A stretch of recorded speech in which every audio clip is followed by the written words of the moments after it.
Bismillahirrahmanirrahim. Innal hamdalillah nahmaduhu wa nastaghfiruhu wa na'udzu billahi min syururi anfusina wa min sayyiati a'malina. May yahdihillahu fala mudhillalah wa may yudhlil fala hadiyalah. Amma ba'du. Alhamdulillah kita bertemu kembali bersama dengan Koh Dondi, dengan teman-teman semuanya.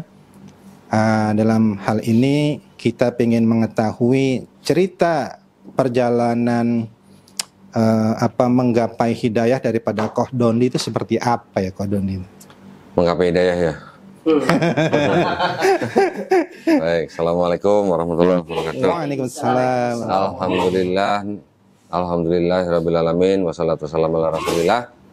Jadi kalau menggapai hidayah itu ceritanya mungkin saya nggak seperti cerita mualaf-mualaf yang lain. Cerita saya biasa aja. Cerita saya ini cuman karena pada waktu ya kita sudah mulai umur 40 ya, udah mulai mikir kan, nanti habis hidup ini kemana gitu. Masya Allah. Nah setelah itu alhamdulillahnya saya waktu itu udah mulai zaman YouTube nih Tat. Kira-kira 2012 lah. Saya di beranda saya ada nongol videonya almarhum Syekh Hamid Didat. Nah ya, Syekh Hamid Didat udah saya tonton semua tuh ya. Pada waktu saya nonton video beliau itu saya udah familiar dengan Bible. Ya, sudah akrab lah gitu dengan Bible. Karena saya dari kecil, remaja, dewasa itu ya boleh dibilang gereja itu rumah kedua saya gitu. Masya Allah. Nah, jadi ya udah biasa dengan Bible lah. Malah pernah jadi juara buka Bible. Itu ceritanya. Ada lomba buka Bible gitu. Jadi waktu saya nonton videonya Syekh Hamid Didat itu, saya sambil pegang Bible, Tat. Jadi dia ngomong apa, ngomongin ayat Bible, saya langsung buka cepet gitu saya. Masya Allah. Saya catat. Ustaz dulu tahu ada yang namanya kertas-kertas yang apa tuh? Post-it. Ya, yang warna-warna kuning itu. Itu semua saya catat-catat, saya tempel di meja kerja itu penuh dengan kertas Post-it. Akhirnya setelah video almarhum Syekh Hamid Didat itu saya tonton semua, terus lanjut video-videonya Dr. Zakir Naik. Nah, dari situ saya mulai mikir kok apa yang mereka omongin kok bener ya? Ada benernya gitu ya, ada benernya. Masih ada benernya dulu ya? Masih ada benernya. Karena saya belum baca Quran. Masya Allah. Jadi pada waktu mereka membacakan ayat-ayat Bible itu, entah itu yang kontradiksi, entah yang kesalahan sains, entah yang ayat-ayat yang identik, terus siapa yang menulis dan segala macam, saya akhirnya mulai tertrigger untuk belajar ulang Bible-nya. Karena selama saya jadi orang Kristen, saya nggak pernah belajar bener-bener gitu Bible. Waktu saya mulai belajar Bible ulang itu, baru saya mulai tahu, oh ternyata nih Bible ini siapa yang nulis. Kemudian di dalam Bible itu ada perkataan siapa aja. Masih ada, sisa-sisa firman Tuhan masih ada dalam Bible kan. Ya, sisa-sisa firman Tuhan ada, perkataan Nabi ada, perkataan sejarawan ada, ayat porno juga ada. Gitu. Oh gitu? Ada. Ayat-ayat cerita incest juga ada. Innalillahi.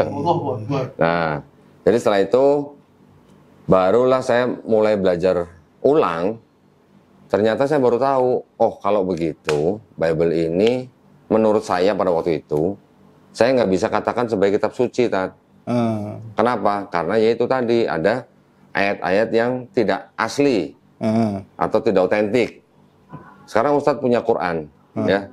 Ada biasanya kan ada asbabun nuzulnya. Kalau ada kata-kata di asbabun nuzul nih misalnya nih, ayat ini dulu ditolak misalnya, ayat ini dulu aslinya catatan, ya, tapi jadi ayat gitu. Karenanya ayat ini pasti tidak asli. Gitu. Ustadz kalau punya Quran ada tulisan begitu gimana rasanya? Iya, nggak bakalan diamalin. Kalau ada, nolaknya nolak Quran apa nolak Islam? Nolak ininya apa? Catatannya yang nulis lembaga yang punya wewenang, Kementerian Agama misalnya. Maksudnya apa?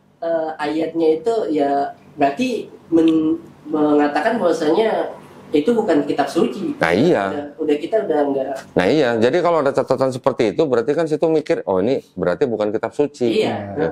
Itu yang terjadi dengan saya, Tat. Gitu. Pada waktu saya melihat Bible ada catatan seperti itu. Masih ada di sini. Nanti saya bisa tunjukin. Kalau mau dibilang nih kitabnya jujur, jujur gitu ya. Ada keterangan seperti itu ditulis seperti itu. Bahwa awal mulanya ini sebenarnya adalah catatan di pinggir halaman. Tetapi kemudian disisipkan menjadi ayat oleh para penyalin gitu. Berarti hampir sama kurang lebih kisahnya Qadondi ini dengan Ustadz Kenama. Ustadz Kenama tidak pernah belajar mengenai Islam, tidak pernah membaca tentang Al-Quran, tetapi justru beliau, sepengetahuan saya itu, beliau cerita mempelajari apa itu Injil sampai disekolahkan ke Haifa, kalau nggak salah itu beliau bilang. Ya, itu cerita beliau lah ya. Ya, cerita beliau ya. Cuma akhirnya yang beliau sampaikan ke saya waktu itu adalah beliau bingung. Di versi sebelumnya ada satu pasal itu ada, di tahun berikutnya hilang, atau mungkin apa Pasal. ya pasal atau apalah saya gitu. Beliau pernah Bukan cerita, pasal. gitu. Bukan pasal sih yang Gitu. yang hilang tuh bukan pasal. Tapi kalau Bible yang dibongkar pasang untuk kelompok tertentu dengan menghilangkan pasal-pasal, ada Bible-nya. Ada itu. Ada buat negro, buat budak kulit hitam di Amerika Selatan, diterbitkan kira-kira di akhir abad 19. Pasal-pasal yang ada di dalam Bible itu dihilangkan supaya si budak itu tidak baca Bible, tidak baca seluruh Bible itu. Gitu.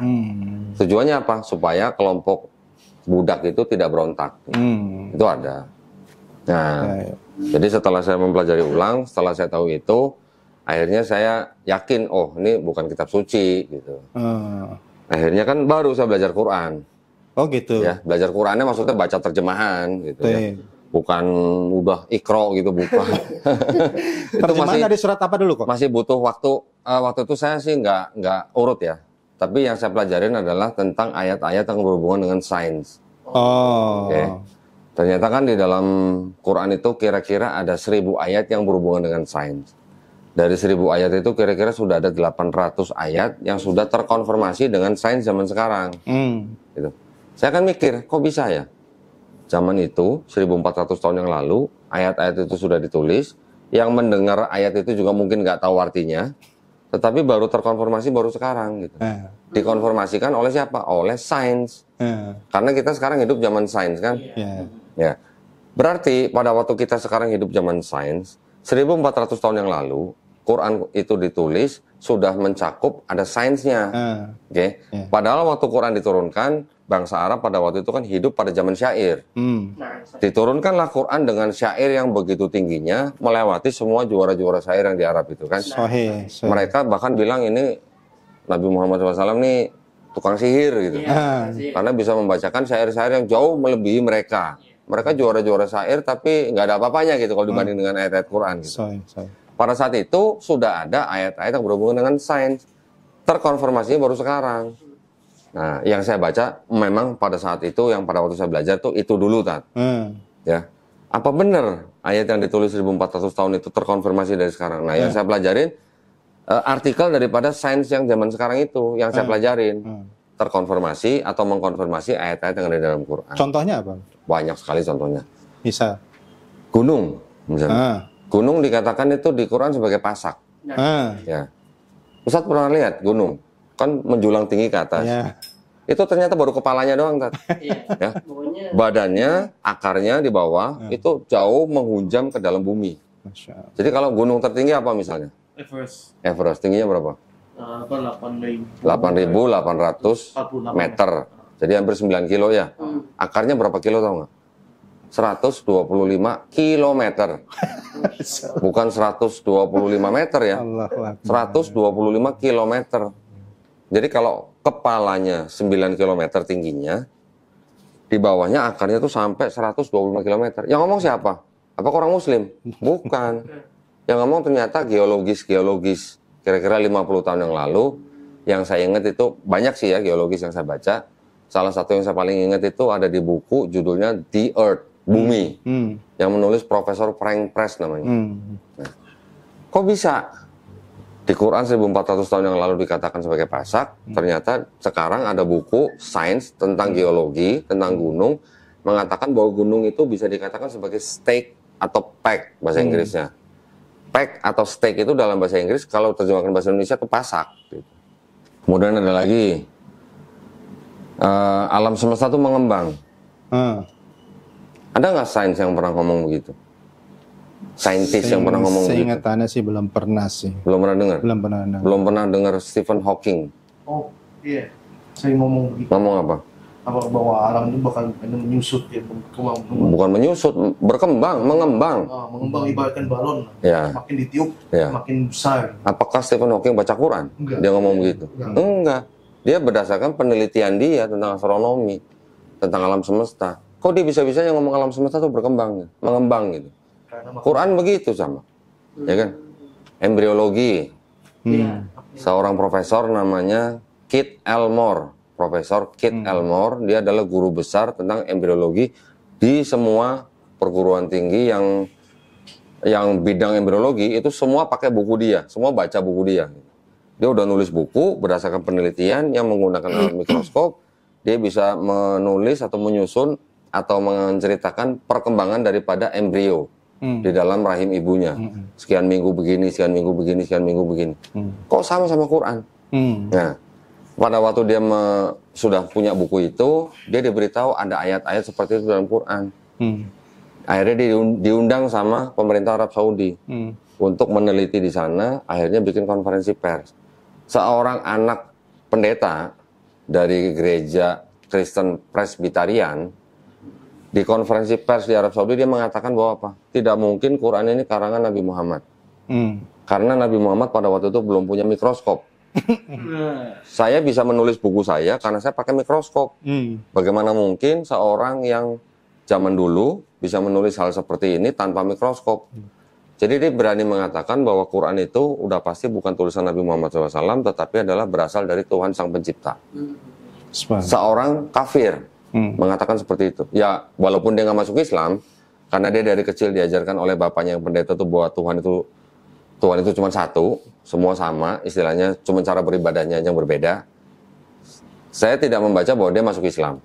Tetapi pernyataan dia itu sudah cukup buat saya gitu. Bahwa Quran ini bukan karangan manusia, tapi berasal dari yang menciptakan manusia gitu. Itu baru contoh yang kesekian. Nanti ada lagi Profesor Maurice Bucaille. Ya, seorang ahli bedah Prancis. Diperintahkan oleh pemerintah Prancis untuk meneliti mumi dari Mesir. Mumi ini dikirim dari Mesir ke Prancis. Di Prancis ada aturan, siapapun masuk Prancis harus pakai paspor. Jadi karena mumi ini, kan manusia mumi kan, walaupun sudah mati ribuan tahun yang lalu, dia harus punya paspor, dibuatin paspor. masuk ke Prancis, mayat, mumi, pakai paspor, masuk ke Prancis. Ditelitilah sama Profesor Maurice Bucaille. Ternyata benar, di dalam mumi itu mengandung banyak garam. Jadi dia berani menyimpulkan bahwa mumi ini pernah tenggelam di laut. Nah, di Quran disebutkan jasadnya mumi, jasadnya Firaun memang diselamatkan untuk menjadi perhatian untuk seluruh manusia. Setelah itu Profesor Maurice Bucaille ke Arab Saudi 2 tahun belajar Arab, belajar Islam, akhirnya masuk Islam. Allahu Akbar. Masih banyak contoh yang lain tadi. Masya Allah. Jadi di bawah kulit kita ada reseptor sakit. Ya. Kalau kita cuma tergores begini tidak sakit karena yang mungkin robek baru lapisan pertama. Tapi kalau sudah terkena benda tajam, terkena api, dua lapisan kulitnya rusak sampai kena lapisan kulit yang ketiga, baru kita merasakan sakit. Kalau reseptor sakit itu sudah rusak semua, kita tidak merasakan sakit lagi. Ya. Jadi ada orang yang dengan korban bakar misalnya, karena reseptor sakit di seluruh bawah kulitnya sudah rusak, dia malah tidak merasakan sakit. Di Quran kok ditulis orang yang masuk neraka nanti akan diazab, pada waktu dia dibakar merasakan sakit, kulitnya ditumbuhkan lagi. Supaya apa? Terus nanti dibakar lagi. Supaya apa? Supaya merasakan sakit. Sahih. Nah, jadi hal-hal seperti itu yang akhirnya bikin saya nggak mungkin ya kalau begitu Quran ini karangan manusia gitu. Apalagi 1400 tahun yang lalu gitu. Subhanallah. Itu baru hal-hal kecil yang saya pelajarin yang akhirnya membuat saya dengan ikhlas menerima Quran sebagai firman Allah. Tetapi saya sebagai orang Kristen pada waktu itu, saya sudah mempelajari juga kan bahwa dari mulai Nabi Adam, Abraham, Musa, Harun, Daud, Sulaiman, kemudian sampai ke nabi-nabi kecil, kemudian sampai ke Nabi Isa atau yang saya percaya pada waktu Yesus. Pada waktu saya pelajarin ulang Bible saya, ternyata semua pesan yang disampaikan oleh nabi-nabi itu semua pesannya sama. Tauhid. Sebenarnya pesannya tauhid. Pesannya hanya la ilaha illallah. diteruskan oleh Nabi Muhammad SAW. Gitu. Nabi Muhammad SAW, jadi ini bukan agama baru sebenarnya. Pada waktu itu, saya memandangnya jadi Islam bukan agama baru. Kan? Tetapi ini adalah agama yang memang diturunkan oleh yang menciptakan manusia. Gitu. Sahih. Jadi, kalau di Islam kan kita memandang bahwa dari mulai Nabi Adam alaihissalam sampai Nabi Isa alaihissalam ini semuanya Nabi. Ya kan? Kalau di agama Yahudi dan agama Nasrani ada perbedaan. Tapi kita memandang semua dari Nabi Adam alaihissalam sampai Nabi Isa alaihissalam semuanya berakidah Muslim. Berakidah ya. Maksudnya setiap nabi itu semuanya hanya menyembah kepada satu pencipta. Hanya berserah diri hanya kepada satu pencipta. Allah Ta'ala. Judulnya itu. Berarti kan dengan yang ajaran Nabi Muhammad SAW kan berarti kan ada benang merahnya. Begitu. Nah, jadi pada waktu itu saya pelajarin ulang lagi, saya pelajarin lagi dari mulai sejarah penulisannya, dari mulai sambil belajar Islamnya. Saya akhirnya baru mengambil kesimpulan gini kan. Oh, ternyata Taurat, Zabur, Injil yang disebut di dalam Quran itu ternyata bukan Bible-nya Yahudi, bukan Bible-nya Kristen. Nah, setuju nggak? Setuju. Ada tulisannya itu Taurat, ada tulisannya Zabur atau Mazmur, ada tulisannya Injil. Setuju nggak dengan perkataan saya? Bisa buktiin nggak? Kalau untuk buktiin sih nggak bisa ya, karena kan memang belum pernah belajar. Belum belajar. Nah, karena saya sudah belajar, saya mempelajari. Yang disebut dengan Taurat itu kan 5 kitab Musa. Oke. 5 kitab Musa itu menurut tradisi Yahudi dan Kristen disebut dengan Pentateuch. Oke. Kejadian, Keluaran, Imamat, Bilangan, Ulangan. Apakah benar dari Kejadian sampai Ulangan ini yang nulis Nabi Musa? Ternyata tidak. Menurut akademisi. Ya, menurut akademisi. Nah, sekarang kita pelajarin lagi. Nabi Musa alaihissalam hidupnya di abad keberapa sih? Abad ke-14, 13 lah. Ya, hidupnya. Sedangkan hikayat-hikayat mengenai Nabi Musa itu baru mulainya kapan? Baru kira-kira tahun 1000 sebelum Masehi. Ditulisnya kapan? Kira-kira baru tahun abad ke-5 sebelum Masehi. Berarti abad ke-5 dibandingkan dengan 1300 atau 1400 sebelum Masehi, jaraknya berapa tahun? Gitu. Terus 1000 tahun lebih kan? Berarti tidak mungkin Nabi Musa yang menulis. Siapa yang menulis? Ternyata adalah orang-orang Israel yang sedang dalam pembuangan Babel. Pada waktu mereka dikuasai oleh Babilonia, mereka kan dibuang di sana. Di sana itu timbullah sekolah-sekolah. Kalau kita kenal dengan mazhab-mazhab. Ya, ada mazhab Yahwis, ada mazhab Elohis, ada mazhab Deuteronomis, ada mazhab Priestly. Keempat mazhab ini yang menjadi sumber cerita daripada kitab-kitab ini. Jadi 4 sumber cerita masuk ke dalam 5 kitab Musa. Mungkin yang di sini campuran 2 mazhab, yang ini mungkin campuran 3 mazhab, yang ini mungkin hanya 1 mazhab, begitu juga yang lain. Jadi ternyata dari kelima kitab Musa ini bukan Nabi Musa alaihissalam yang menulis. Begitu juga Nabi Daud yang kita kenal dengan Zabur atau Mazmur. Bukan Nabi Daud sendiri yang menulis, tapi pengikut-pengikutnya. Begitu kita sampai ke Nabi Isa alaihissalam, kalau kita baca Bible, itu juga pasti bukan tulisan Nabi Isa atau Yesus gitu. Karena yang menulis siapa aja nggak tahu. 4 gospel yang ada di dalam Bible semuanya anonim. Anonim artinya tidak ada nama si penulis. Tidak diketahui namanya. Ya. Yesusnya sendiri kita tahu berbahasa Aramaik. Mosok tulisannya kitabnya berbahasa Yunani. Udah jauh nih. Ya kan? Terus kemudian dari situ kita juga tahu ternyata dari buku-buku tulisan akademisi-akademisi yang mempelajari manuskrip-manuskrip kuno, sudah bisa dipastikan bahwa yang menulis 4 gospel di dalam Bible itu bukan orang-orang saksi mata langsung. Dan bukan orang-orang yang mengenal saksi mata langsung. Ya, jadi ibaratnya mereka bukan orang-orang yang pernah ketemu dengan Yesus. Bukan orang-orang yang pernah jalan-jalan bareng Yesus. Atau makan bareng Yesus. Bahkan ngopi bareng Yesus nggak pernah gitu. Jadi yang menulis adalah orang-orang yang tidak kenal dengan Yesus. Di tempat lain, dengan budaya lain, dengan bahasa lain. Yang mana mereka menulis itu ternyata juga mengadopsi atau saya kalau mau bilang nyontek itu kan nggak enak ya. Ya, mengadopsi lah ya. Nanti saya bisa buktikan Markus mengadopsi mana, Matius Markus mengadopsi mana, Yohanes mengadopsi mana, nanti saya bisa buktikan. Tapi yang jelas juga kalau kita pelajari lebih dalam lagi, dari 4 gospel itu, Matius, Markus, Lukas, Yohanes, ternyata yang ditulis pertama menurut ahli-ahli Perjanjian Baru itu Markus, bukan Matius. Markus ditulis kira-kira sesaat sebelum bait suci kedua dihancurkan. Matius dan Lukas kira-kira 10 tahun setelah tulisan Markus baru mereka menyontek tulisan Markus. Ya, ditambah-tambahkan dengan sumber-sumber mereka sendiri, ada yang disebut dengan sumber M untuk Matius, ada sumber L untuk Lukas, kemudian ada sumber Q. Q itu adalah kabar berita yang beredar di masyarakat. Aksar. Kabar berita di masyarakat itu apa, Ted? Kalau kami di Islam itu kita sebutnya aksar. Kalau di bahasa Indonesia apa? Aksar. Aksar itu Peninggalan. asar itu peninggalan. Asar itu Ya, jadi peninggalan. kalau kabar berita yang beredar di masyarakat selama puluhan tahun, bahasa Indonesianya apa tuh? Masih Apa ya? Kabar berita. Iya, kabar berita ya. Apa namanya? Legenda. Legenda, Mitos mungkin ya. mitos, Iya. apa lagi? Ya, modal kayak begitu. Dongeng ya. Apa lagi? Ya. Gosip boleh nggak, Ted? Ya. Gosip. Gosip itu kan hanya waktu tertentu aja kok. Lo kan bisa aja gosip bertahan puluhan tahun. Bisa nggak? bisa. Atau rumor. Nah, itu sumber Q itu adalah sumber kabar berita yang beredar di masyarakat selama puluhan tahun. Itu yang dipakai oleh Matius dan Lukas untuk menambah-nambahkan kisah gospel mereka selain mereka mengadopsi gospelnya Markus. Baru kira-kira di akhir abad pertama, kira-kira tahun 95 Masehi, gospel Yohanes baru ditulis. Nah, dari mana tuh nama-nama Matius, Markus, Lukas, Yohanes? Apakah ada tulisan di dalam gospel itu sendiri, saya bernama Matius menulis ini untuk siapa? Nggak ada. Saya bernama Markus menulis untuk siapa? Nggak ada. Semua nggak ada, termasuk Lukas dan Yohanes juga nggak ada. Jadi semua penulis itu adalah penulis yang anonim.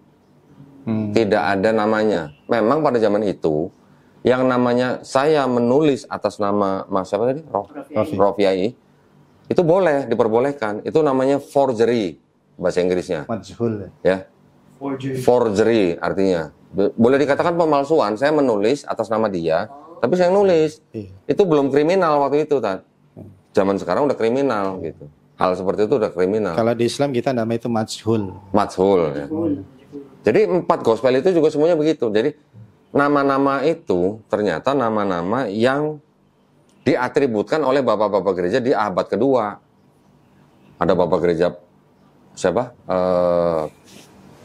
Santo Papias 135 Masehi mengatributkan nama Matius, Markus.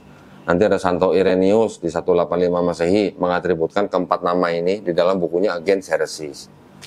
Jadi nama-nama itu diberikan oleh bapak-bapak gereja kepada 4 gospel ini. Nah, 4 gospel ini ditulis, kalau di Bible kita lihat kan urutannya 4 ini, Pak. Setelah itu kan ada kisah para rasul, baru tulisan-tulisan surat-surat Paulus.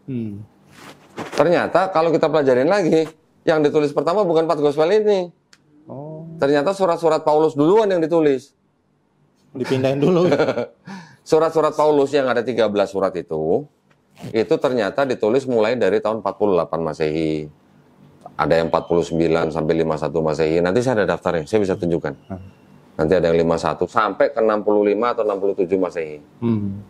Jadi gospel-gospel ini ditulis setelah surat-surat Paulus ditulis. Dari 13 surat Paulus, ternyata yang 7 itu otentik, yang nulis Paulus. Sisanya yang 6 bukan Paulus. Yang nulis siapa? Paulin. Paulin itu bukan cewek. Paulin itu adalah orang-orang yang mengikuti pemikiran Paulus. Gitu ya, pengikut Paulus gitulah. Paulusnya sendiri kan udah mati dipenggal sama Kaisar Nero. Kira-kira tahun 65 Masehi. Karena dianggap membawa aliran sesat. Gimana? Ya, waktu itu karena juga ada isu pembakaran kota Romawi, dia juga menjadi istilahnya tumbal. Dia kan sudah beberapa tahun di penjara karena dia waktu itu diserahkan oleh orang-orang Yahudi sendiri yang dianggap dia melakukan penghinaan atau penghujatan gitulah. Ceritanya cukup panjang itulah.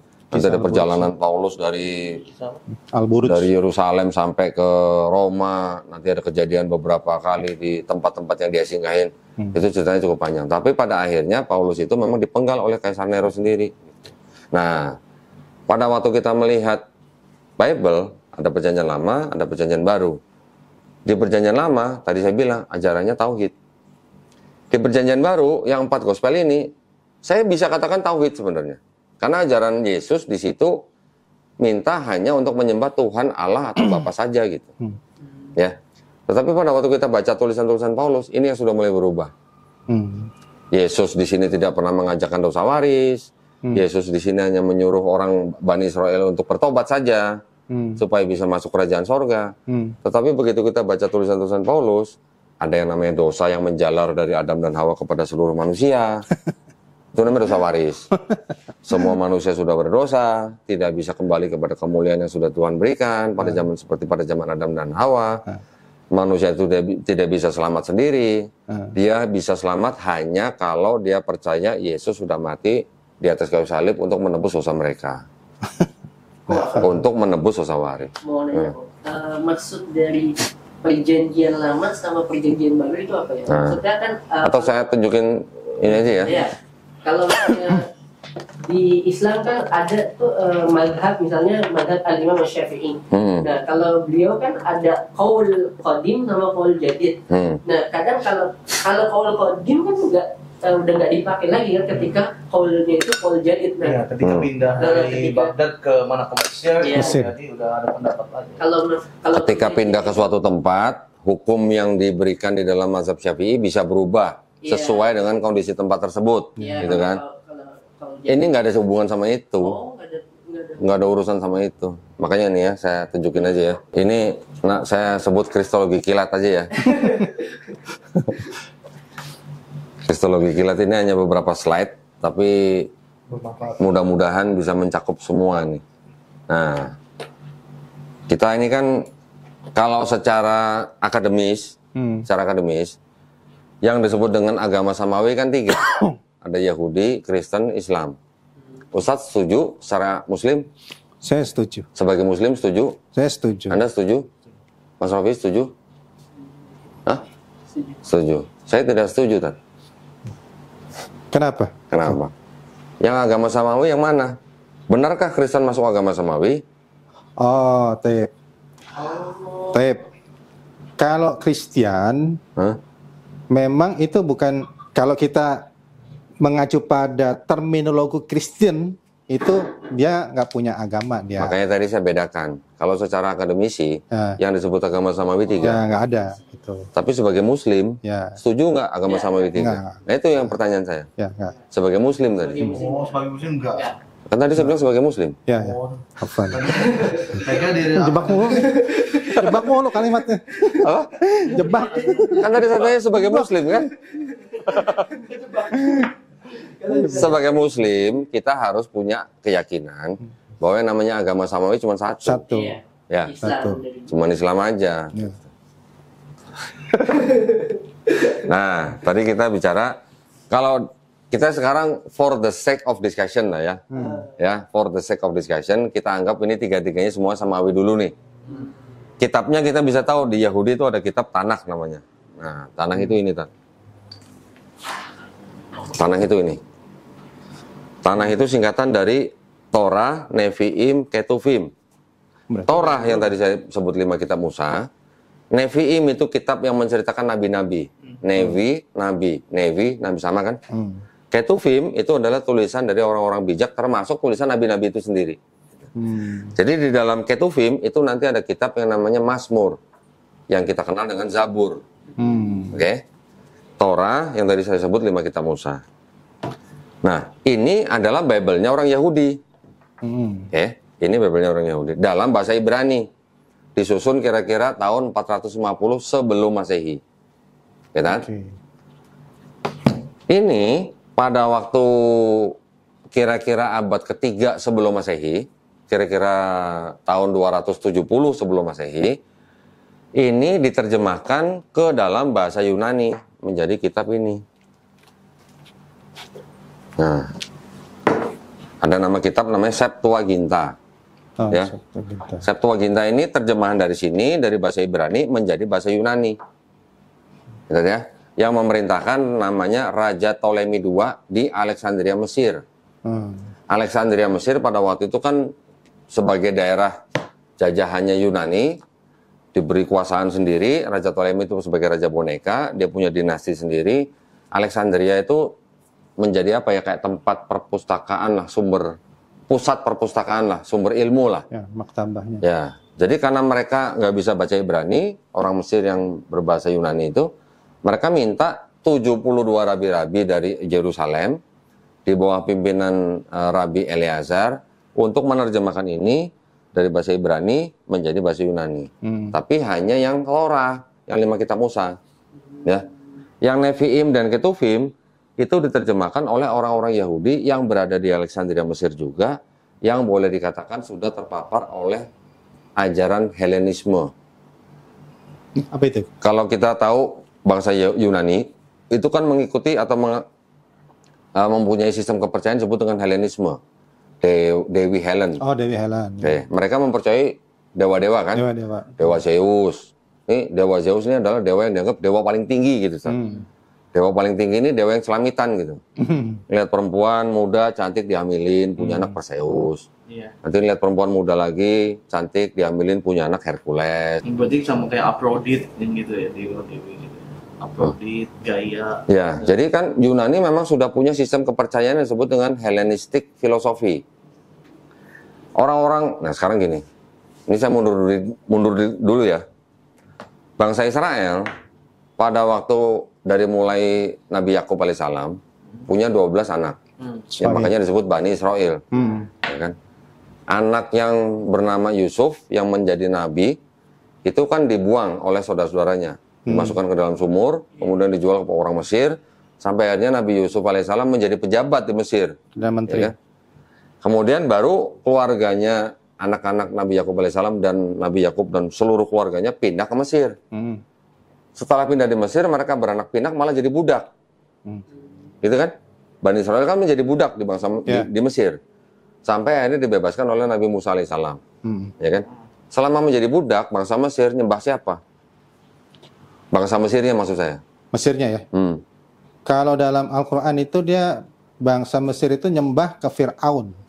Karena di situ Fir'aun itu kan dia dari bangsa Kopti. Pada zaman Nabi Yakub alaihissalam itu belum ada sebutan Fir'aun. Oh, belum ada Belum Fir'aun. ada. Pada zaman Abraham belum ada sebutan Fir'aun. Pada zaman Nabi Yusuf pun belum ada sebutan Fir'aun. Pada zaman Yusuf, Nabi Yusuf alaihissalam, Raja Mesir pada saat itu disebut dengan sebutan Hyksos. Hyksos itu adalah julukan untuk raja karena dia berasal dari bangsa selain Mesir. Setelah bangsa Hyksos menguasai Mesir kira-kira 500 tahun, baru bangsa Mesir aslinya itu yang menguasai Mesir. Setelah pada zaman kerajaan pertengahan barulah Raja Mesir itu disebut dengan Fir'aun. Di Quran, raja pada zaman Raja Yusuf tidak disebut Fir'aun, tapi disebut dengan Malik. Iya kan? Iya kan? Tidak ada sebutan Fir'aun pada zaman Yusuf. Di Bible, pada zaman Abraham, pada zaman Yusuf, Raja Mesir disebut Fir'aun. Berarti di dalam Bible sudah ada apa? Anakronitisme namanya. Sebutan yang tidak sesuai dengan zamannya. Ini salah satu bukti bahwa ini tidak ditulis oleh Nabi Musa alaihissalam. Berarti kan yang nulis ini tidak tahu bahwa pada zaman Yusuf itu sebutan raja itu Hyksos. Yang nulis Bible ini juga tidak tahu pada zaman Nabi Abraham alaihissalam itu belum ada yang namanya sebutan Fir'aun. Itu salah satu bukti. Ya, tahu dari mana Nabi Muhammad SAW? Raja pada zaman Yusuf belum disebut Fir'aun. Kenapa disebut Malik di Quran? Ya, ini salah satu bukti kecil aja. Oke, nah, saya lanjutkan. Setelah dibebaskan oleh Nabi Musa alaihissalam, bangsa Israel dibawa ke tanah Kanaan. Tetapi Nabi Musa tidak masuk tanah Kanaan, dilanjutkan oleh Nabi Yosua bin Nun alaihissalam. Ya kan? Atau Yusa bin Nun. Kemudian di tanah Kanaan itu, bangsa Israel dibagi menjadi 12 wilayah, dipimpin oleh hakim-hakim. Kemudian baru setelah berapa lama bangsa Mesir bilang ke nabi mereka namanya Nabi Samuel, ya alaihissalam. Mungkin kita sebutnya apa? Samuel kali ya mungkin ya. Samuel juga. Mereka tidak mau lagi dipimpin oleh hakim-hakim, mereka minta dipimpin oleh raja. Akhirnya diangkatlah raja pertama, yaitu Raja Saul. Atau kita taunya raja siapa? Talut. Ya, Talut.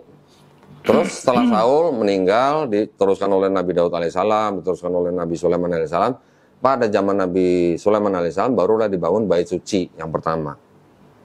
Ya kan? Baru kira-kira setelah Nabi Sulaiman meninggal, kerajaan Israel terpecah menjadi dua.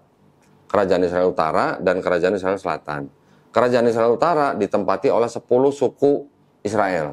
Kerajaan Israel Selatan ditempati oleh 2 suku Israel. Yang 2 di bawah ini adalah suku Yehuda dan suku Benyamin. Sisanya 10 di atas. Oke.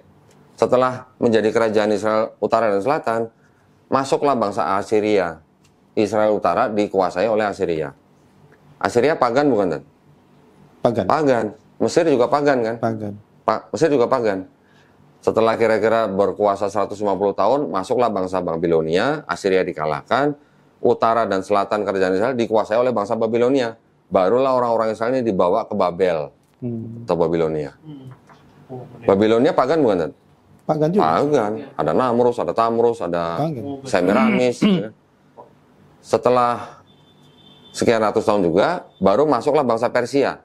Bangsa Babilonia dikalahkan oleh Persia. Persia pagan bukan, Tan? Majusi. Pagan juga ya? Pagan. Akhirnya baru Persia ini yang membebaskan bangsa Israel kembali ke tanah Kanaan. Kembali ke tanah Kanaan, tapi dengan kondisi apa namanya? Sudah hancur kan, bait suci kan? Barulah boleh membangun bait suci yang kedua. Yang sekarang kita tahu sebagai apa namanya? Baitul Maqdis, ya. Nah, baru di situ hidup bangsa Israel pada zaman bait suci yang kedua sampai kedatangan Nabi Isa Al-Masih. Nah, pada saat itu Israel juga dikuasai oleh satu Yunani. Setelah Persia, Yunani masuk kan dengan Alexander the Great, Alexander Agung. Persia dikalahkan oleh Yunani, baru kira-kira di abad pertama sebelum Masehi digantikan oleh Romawi. Baru bangsa Israel ini di bawah penjajahan Romawi. Jadi seumur hidupnya bangsa Israel dari mulai Nabi Yakub alaihissalam yang hidup di Mesir sampai Nabi Isa alaihissalam, mereka hidup di bawah bangsa-bangsa yang pagan. Bangsa-bangsa yang menyembah dewa yang lain, dewa-dewa gitu. Tidak mengenal Allah Subhanahu wa taala. Jadi kalau ada orang-orang Yahudi yang menerjemahkan ini ke dalam ini, tetapi dia adalah orang-orang Yahudi yang sudah terpapar dengan Helenisme, mungkin kan? Nggak mungkin kita hidup di bawah sebuah bangsa yang di bawah penguasaan bangsa lain, tidak terjadi yang namanya asimilasi. Tidak mungkin. Pasti ada lah ya. Jadi yang menyusun ini adalah selain 72 rabi-rabi tadi yang menyusun menerjemahkan Torah 5 kitab Musa, sisanya yang Nevi'im dan Ketuvim diterjemahkan oleh orang-orang Yahudi tapi yang sudah terpapar dengan ajaran Helenisme. Oke. Nah, ini selesai kira-kira di abad kedua sebelum Masehi. Barulah di abad-abad pertama, kedua itu kitabnya orang Kristen disusun. Kitab orang Kristen itu yang disebut dengan Perjanjian Baru dari mulai Matius sampai Wahyu. Kecil juga ya. Ya, ini isinya cuma dari Matius sampai Wahyu, juga ini dalam bahasa Yunani. Jadi ini dalam bahasa Yunani, ini Ibrani ke Yunani, ini juga Yunani. Nah, inilah ditempel di sini. Jadilah Bible. Inilah Bible-nya orang Kristen. Ya Allah.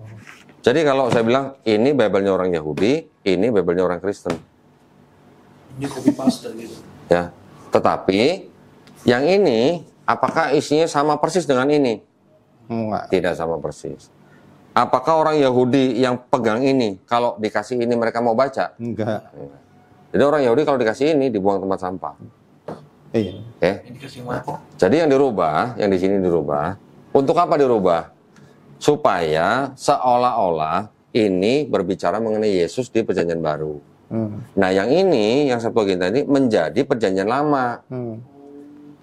Yang ini disebut Perjanjian Baru. Jadi kalau tadi Mas nanya Perjanjian Lama, Perjanjian Baru, lah inilah ini Perjanjian Lama, ini Perjanjian Baru. Ini memang isinya kurang lebih sama dengan ini. Nama kitabnya, jumlah kitabnya kurang tapi lebih sama. Bukan mengacu Perjanjian Lama yang asli, original Perjanjian Lamanya. Perjanjian Lama yang asli tidak ada. Perjanjian Lama yang ya ini yang menjadi Perjanjian Lama tuh cikal bakalnya ini. Gitu. Kalau ini tidak disebut Perjanjian Lama sama orang Yahudi. Orang Yahudi sebut ini tanah. Nah, sekarang permasalahannya, apakah di sini ada bicara tentang Yesus? Di mana? Di sini. Enggak. Tidak ada, Tat. Ini tidak ada bicara tentang Yesus. Tanah. Ini tanah orang Yahudi nih, punya orang Yahudi nih. Tidak ada satupun nubuat untuk Yesus.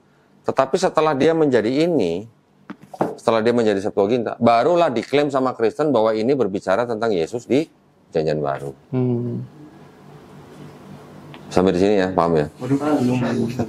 Belum gitu paham? Nanti nonton videonya aja ya, nonton rekamannya aja. Ya. Oh, berarti intinya itu Pak, kalau misalnya disederhanakan ya. Berarti kalau misalnya perjanjian apa tadi laman baru itu berarti ibaratkannya diadopsi dengan diubah-ubah dari namanya tanah ya. Tanah. Kemudian kan ada beberapa yang tadi kau bilang itu kan itu apa yang Nevi apa sih ya? Nevi'im, Ketuvim. Ketuvim itu kan diterjemahkan orang-orang Yahudi yang sudah terpengaruh Helenisme gitu. Berarti bisa disimpulkan juga kalau misalnya ini apa yang perjanjian baru lama itu berarti emang dari tangan orang Yahudi sendiri. Iya. Iya. Berarti, jadi yang menciptakan Kristen ya orang Yahudi juga. Oh, ya paham, Pak. Jadi ya kesimpulannya, kalau seumpamanya ada agama Islam yang diselewengkan, siapa yang menyelewengkan? Yahudi. Masalahnya sekarang banyak orang Islam nggak paham gitu. Kenapa saya sendiri ini mau berteman dengan sekelas Kodondi atau misalkan dengan Ustadz Kenama, Ustadz Bangun Samudra dan yang lainnya? Karena mereka kaum berpikir agama Islam itu adalah agama yang paling mahal. Berpikir, jadi bukan hanya sekedar ya saya Muslim ikut selesai lah, tapi harus terus ditadabur. Pelajari. Jadi yang saya dapat kesimpulan pada waktu itu juga di dalam Quran, kalau kita baca pesan-pesannya, oh berarti kalau di dalam Quran itu pesannya jadi orang on itu haram.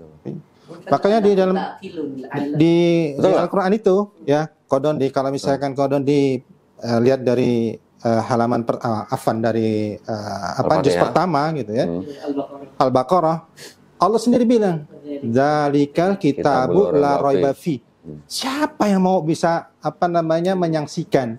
Kalau kita bikin buku gitu ya, alhamdulillah saya juga bikin buku, baru jadi gitu kan. Pasti dalam mukadimah atau kata pengantar, buku ini bla bla bla bla. Kalau seandainya ada kekurangan mohon dimaafkan. Ada ibaratnya gajah itu pasti meninggalkan gading itu pasti ada retaknya. Tapi itu sendiri Allah menjelaskan sendiri, tidak ada keraguan dalam kitab itu. Satu, kedua, di surat yang sama Allah sendiri bilang, wa in kuntum fi raibim mimma nazzalna ala abdina. Cari deh kitab yang sekelasnya itu, bikin surat deh kalau mampu. Jangan terus kemudian minta kepada pertolongan yang lain, misalkan jin, kemudian penyihir. Bisa nggak? Gitu. Untuk bikin satu surah aja Satu surah aja gitu kan. Ada satu lagi pernyataan dalam Quran yang mendukung dua pernyataan Ustaz tadi. Ya. Di dalam Quran ada kontradiksi nggak? Nggak ada. Ada, Tat. Saya nemu satu. Apa? An-Nisa 82 coba. An-Nisa 82. Belum pernah baca atau gimana? Lupa kali. Bentar ya.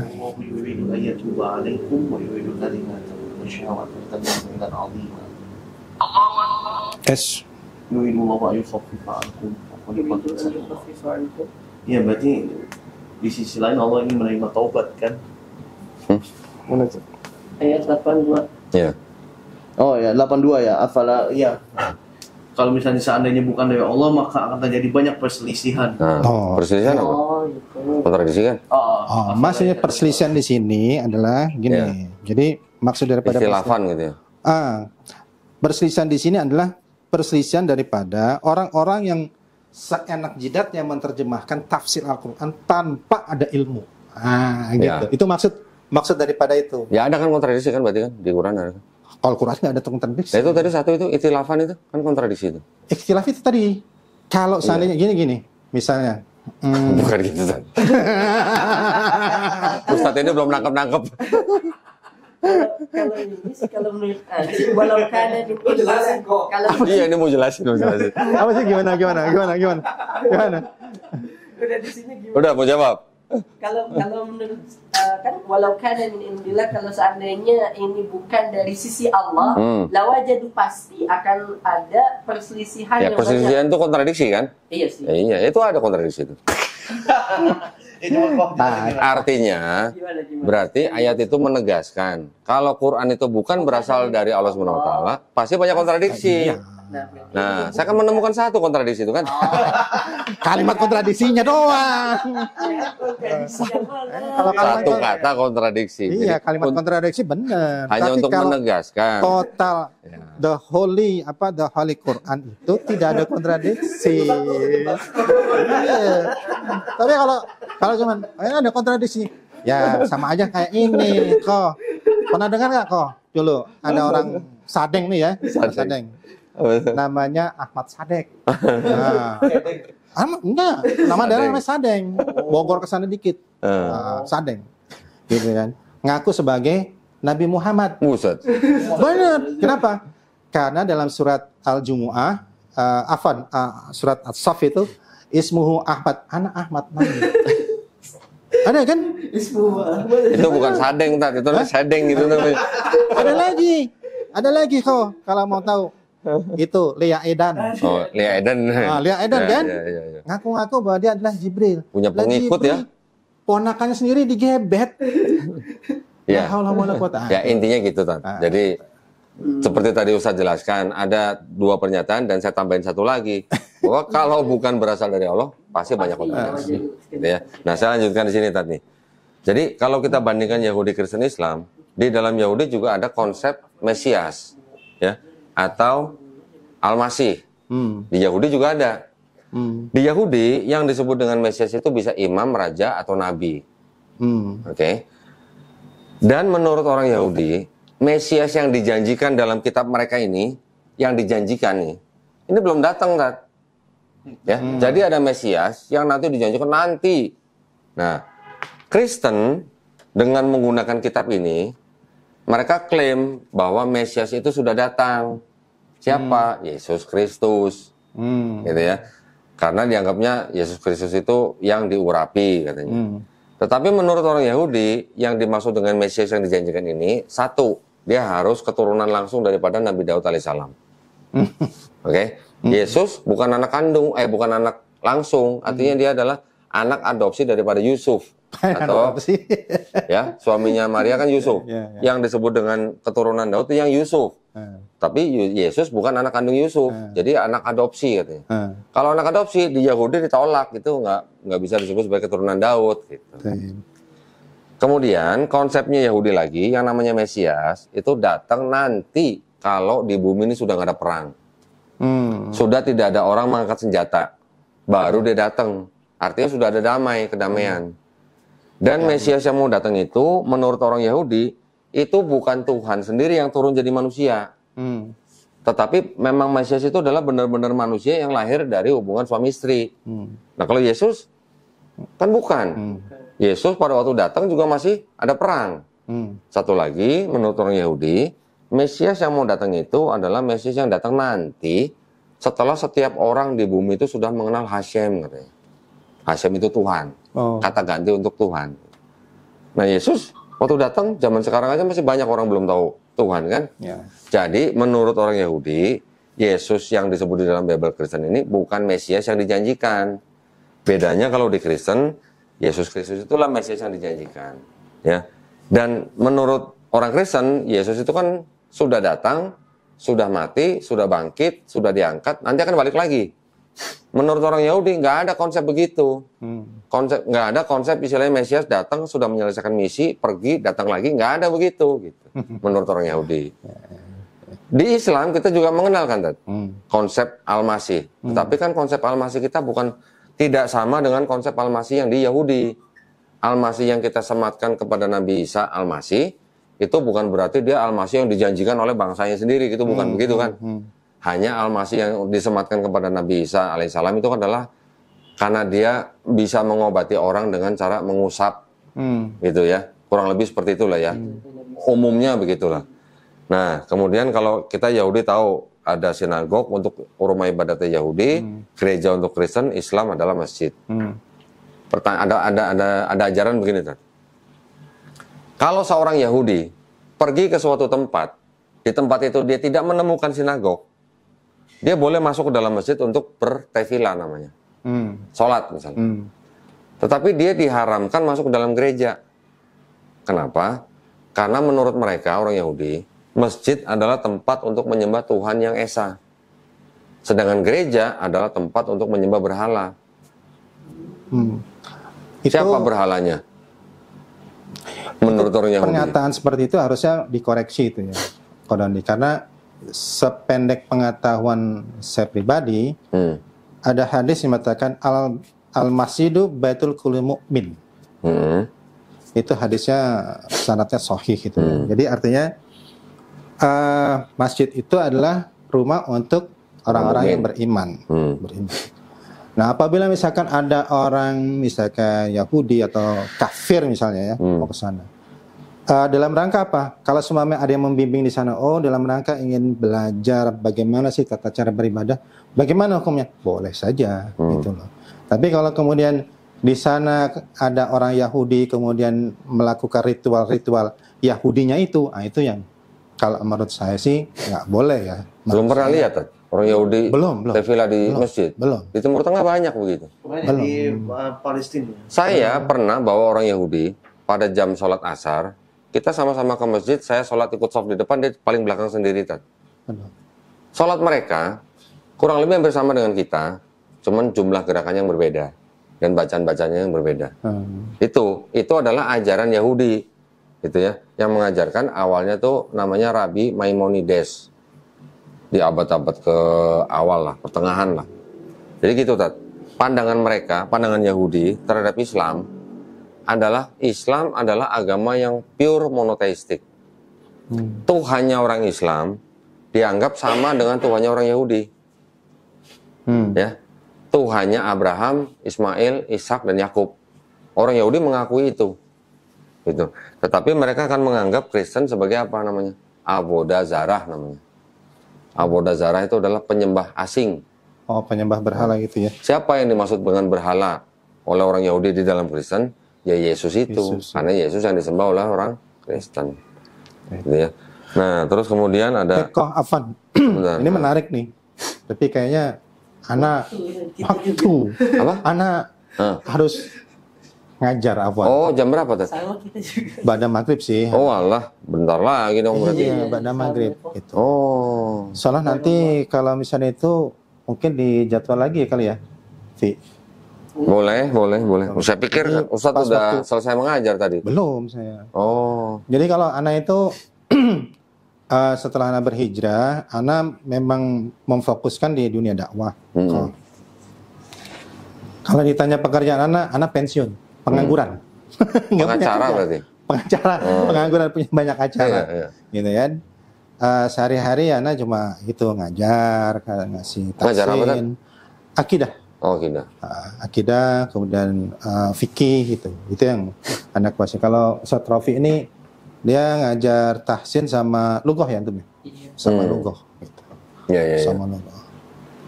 Kami berdua ini dulu sama-sama belajar. Satu majelis berarti? Suatu majelis, satu alma mater boleh dibilang. Dari sekian banyak mahasiswa di situ, anak satu-satunya mahasiswa yang paling termuda. Paling muda. Iya, paham. Paling termuda Ustaz. Iya. Gitu ya, paling termuda. Itu. Tapi ibarahnya di sana adalah Anda mengambil hikmahnya, Anda bersyukur punya teman seperti Ustaz Rafi'i gitu kan, teman-teman yang lainnya. Dan alhamdulillah sekarang Anda di semester akhir Universitas Jamiah Sofwa. Jamiah Sofwa. Di mana itu? Mesir. Di Mesir. Jarak jauh. Online. Kalau ada yang bilang bahwa kuliah online itu enak, Anda bilang lah. Karena itu perlu istiqomah yang kuat sekali. Karena bagaimana coba, Mas? Jam 2:30 kita harus bangun. Pagi. Bukan 2:30 sore, 2:30 pagi. 2:30 pagi kita bangun.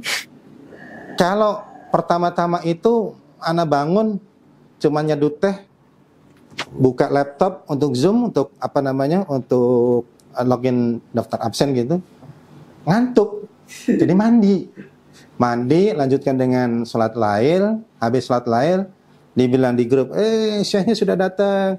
absen, gitu absen, laptop kebuka, gitu kan, suka minggir dikit, gitu kan, gitu. Sampai jam 6:30. Setelah 6:30, kalau dosennya lugohnya itu kita masih bisa pahami, ya kita langsung bisa cerna. Tadi kan ada juga yang lahjah itu dialek ya, dialek daripada orang Arab itu kan kayak Inggris kan ada Inggris British Arab sama Mesir kan beda ya sama bahasa Arab Mesir Arab dengan Saudi, ya? Sudan, beduh. Ya, Itu luar biasa itu. Kalau misalnya itu anak, udah deh, lo ngomong apa gua rekam deh. Nanti dari satu rekaman, saya rewind lagi itu, ngomong apa sih maksudnya ini, gitu. Baru. Kalau yang dari Madinah itu masih mudah, gitu. Gitu. Itu memang ya ada pernak-perniknya begitu. Lika-liku kalau misalkan kuliah jarak jauh. Belum lagi misalnya pas ujian ya. Ujian. Ujian ada aja halangannya kok. Ya. Lagi ujian nih. Udah semester berapa sekarang kan? Terakhir. Terakhir lah, 8. Lagi ujian nih. Istri, ya. Anterin dong itu. Lagi ujian ini. Bentar kan. Udah kebuka. Ditinggal waktu cuma 1 jam. Berarti kalau misalnya ditinggal nggak ngerjain, dianggap sudah ngerjain. Nilainya berarti bisa ini kan. Itu agak sedikit keras dikit nih sama istri. Nggak bisa, ntar aja. Kalau mau ntar. Kalau nggak mau ya udah. Karena begitu. Ya, jadi gini aja, Tat. Mungkin kalau Ustadz waktunya nggak banyak, saya menyelesaikan jawaban yang tadi Ustadz tanya. Jadi setelah saya mempelajari ini semua, dan saya juga mempelajari konsep ketuhanannya, Tat. Konsep ketuhanan dalam sini dan konsep ketuhanan dalam sini. Ternyata yang ada perbedaan. Konsep keselamatannya juga ternyata berbeda. Konsep ketuhanannya di dalam sini, ini sebenarnya kurang lebih sama dengan Islam. Jadi Tuhan itu bukan manusia, Tuhan itu bukan anak manusia. Tuhan juga tidak mungkin berubah. Tetapi ketika masuk ke dalam sini, Tuhan jadi manusia. Tuhan jadi Yesus gitu. Ya. Udah berbeda kan? Jadi bagaimana ceritanya sebuah kitab yang konsep ketuhanannya berbeda disatukan dengan konsep ketuhanan yang istilahnya kalau boleh dibilang kontradiksi gitu. Yang di sini bilang Tuhan bukan anak manusia, Tuhan bukan anak manusia, Tuhan juga tidak mungkin berubah, tiba-tiba di sini Tuhan jadi manusia gitu. Di sini konsep keselamatannya, lo mau selamat bertobat. Seorang anak tidak boleh menanggung kesalahan ayahnya. Seorang ayah tidak bisa menanggung kesalahan anaknya. Yang berdosa itu yang mati. Sama dengan kita. Kita tidak bisa menanggung dosa orang lain kan. Orang lain juga tidak bisa menanggung dosa kita. An-Najm 52. Jadi kurang lebih ini konsep keselamatannya udah jelas, tegas gitu. Tiba-tiba di sini lo nggak bakal selamat kalau lo nggak percaya sama Yesus yang udah di atas kayu salib itu. Sudah berbeda. Nah, akhirnya dengan mempelajari hal-hal seperti itu, saya memutuskan bahwa ya Kristen ini kitabnya bukan kitab suci, karena yang separuh berasal dari sini. Sedangkan yang di sini konsepnya berbeda dengan yang di sini. Akhirnya saya meninggalkan Kristen 2014. 25 Juli 2014. 2 hari sebelum Idul Fitri. Pas bulan Ramadan gitu. Nah, alhamdulillahnya setelah saya mempelajari Islam lebih dalam lagi, saya semakin yakin bahwa Quran itu tidak lain tidak bukan semuanya firman Allah SWT. Itu Tat. Ya, alhamdulillah sekarang saya diberi kesempatan bisa bergabung dengan sebuah yayasan pembina mu'alafah tauhid, yang mana kita mengikuti jalur Ghawsul Fikri, perang pemikiran, ya dengan kaum kufar. Jadi kita memang sengaja diberi target untuk berdebat secara face to face dengan kalangan mereka, terutama yang pendeta, yang punya jemaat, minimal 2 kali dalam setahun. Tujuan kita apa? Berdakwah. Karena gini, yayasan yang kami ikuti ini adalah yayasan yang mengikuti jalur kristologi. Karena di dalam pandangan kami, yang namanya dakwah kristologi itu adalah juga dakwah yang dilakukan oleh Nabi Muhammad SAW dan sahabat-sahabatnya. Jadi menurut kami, yang disebut kristolog atau orangnya, kristolog, yang paling hebat di seluruh dunia adalah Nabi Muhammad SAW.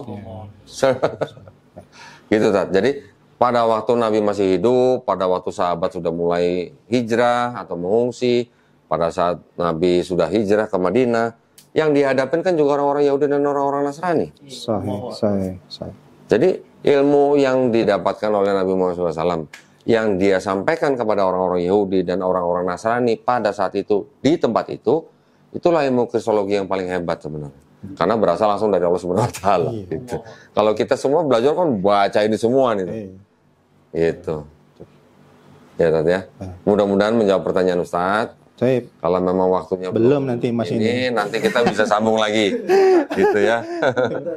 Ya, qadarullah ya, Kak ya. Jadi memang menarik karena terus terang kalau bagi Anda pribadi, ya Anda menganggap mereka sudah kembali kepada Islamnya itu adalah ikhwah, saudara-saudara kita. Iya. Gitu.